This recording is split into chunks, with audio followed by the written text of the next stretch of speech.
In conventional stories, the kitchen is a space of domestic service.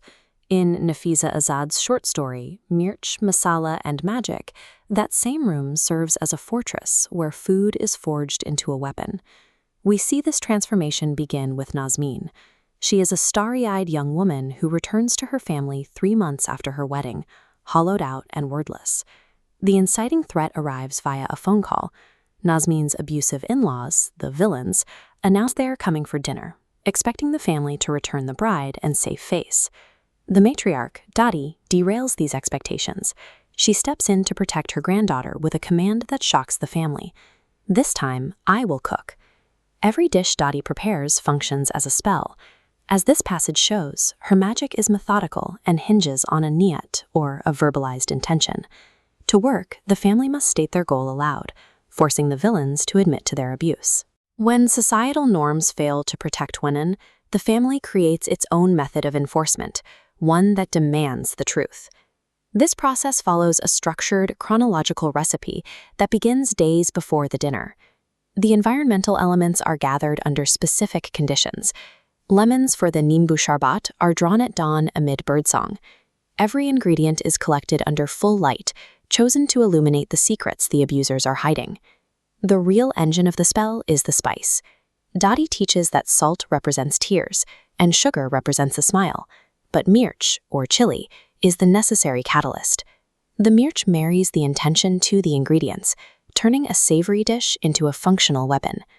Through this preparation, the act of cooking shifts from simple nourishment to a targeted infiltration. Daadi is setting a trap right on the dining room table. When the in-laws arrive, their arrogance is on display. The women are wearing Nazneen's stolen clothes and her jewelry, parading the theft in front of her family. The magical allure of the dishes overrides basic social etiquette. The abusers gorge themselves helplessly, eating until their stomachs strain against their clothes. Once the meal is consumed, the trap snaps shut. The ingested magic works as an inescapable truth serum, and Daadi issues her command. Now, speak. Confessions erupt instantly. Tawfiq's brother admits he cornered Nazneen in the kitchen. The spell exposes more abuse. The mother-in-law admits to hitting Nazneen in secret, while the grandmother confesses to enforcing isolation, separating the bride from her husband. Finally, the husband's own complicity is laid bare. Tawfiq weeps, admitting that he knew what was happening, pretended he didn't, and failed his wife over and over again. The narrative irony is sharp. These abusers arrive expecting submission, but are reduced to blubbering confessors by the domestic labor they took for granted. In the aftermath, the abusers are shaken. They sign the divorce papers on the spot and agree to return every piece of Nazneen's property.